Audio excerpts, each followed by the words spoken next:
Sunderland 0, Liverpool 1. We win a game against Sunderland.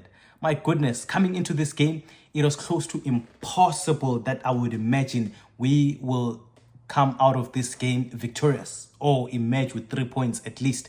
But we did it, and it is all thanks to our skipper, Virgil van Dijk. He gets a header from a cross that comes from Salah. I'm not even sure if they'll give that goal to Van Dijk, though it could actually be an on goal. Let me check that out. But I'm happy that it is, Virgil van Dijk who gets the winner. It gets to a point where when teams are not performing, we question whether it means anything to them. We've seen people question Virgil van Dijk's leadership, and for me today with him, I'll definitely give him my man of the match. And yeah, it looks like they have given him the goal. Virgil van Dijk scores on the 61st minute from a Mo Salah corner kick. And yeah, man, I couldn't have been more proud of Liverpool because of how we began the game. There was that sense of urgency. We ran. We were physically, strong. We challenged this Sunderland team.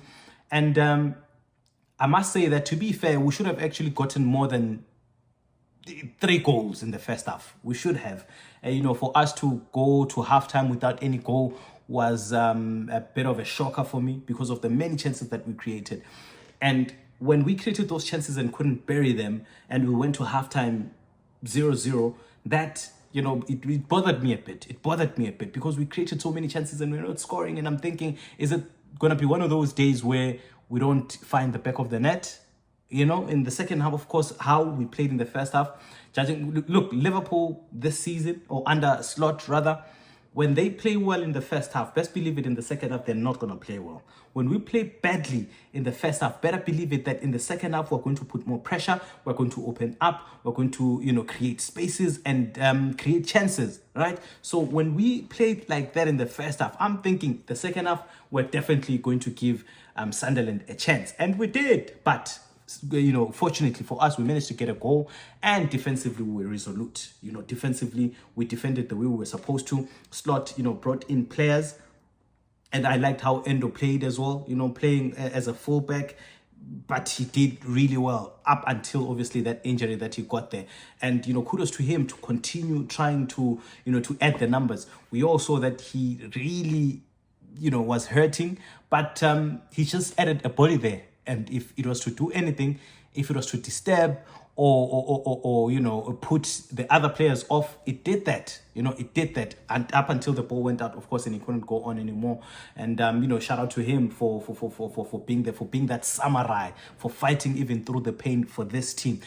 Watching today's game, especially in the second half, as our intensity had dipped a bit, it showed that it showed the zeal, man. It shows how much these players want to be in the Champions League next season.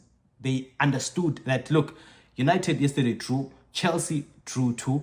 That's an opportunity for us to get points at least and close the gap. Right now, United, obviously for us going into this game, we're 39 points. United drew yesterday and they had 45 points. That would mean that there were 6 points adrift. With Chelsea, there were 4 points adrift. So we got the 3 points. We have 42 points right now. We are 3 points behind Manchester United and 2 points behind Chelsea. That puts us, in the fight for the top 4. It puts us in the fight for the top 4. And judging from how we played today, man, I could not be any proud of this team. I like that. I like that. That's what we want to see in your team. You want to see them fight. You want to see the blood, the sweat, and the tears. And when we win, there's nothing better than that. There's nothing better than that.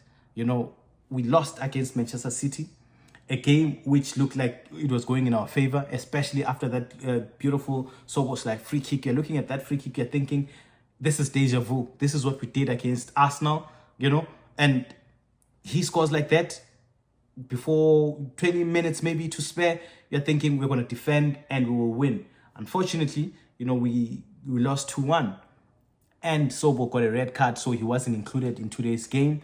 You're thinking it's going to be difficult. But, well, the boys played very well. And I'm glad that Curtis, my goodness, when I looked at him, man, that boy is amazing. The work rate that he puts into the game, I saw, how he was pushing for the goal, for the ball, for us to get a second goal. And when we lose the ball and they kept attacking, you would see how he runs back, for that slide. He really wants to see us do good, man. And to think that we almost lost him to Inter, it stresses me a bit, because this is a player that has been playing so well for Slot for the past 2-3 months. At one point when Maka wasn't really performing as we expected him to, this boy was there to fill in the shoes, to fill in the gap. And now you hear them saying they want to take him to Inter for a swap deal with one of the Inter fullbacks. It stresses you a bit, because this is a player who puts in the work. This is a player who fights for the badge. This is a player that understands Liverpool, that came from the ranks, that understands where Liverpool should be, and you want to dispose of him. It unsettled me a bit, but I'm happy that we managed to keep him, and I hope that we keep him even beyond end of the season. I would like this boy to stay and play for us, man. He plays for the badge. He understands what we feel. When we lose, he feels that pain for us. You know what I mean? None of these players actually enjoy losing.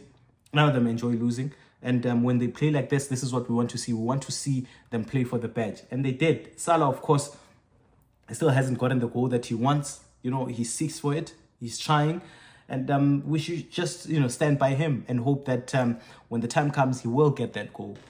So Wirtz played really well for me, but I must say that Ekitike wasn't really doing, what we know him to can be able to do.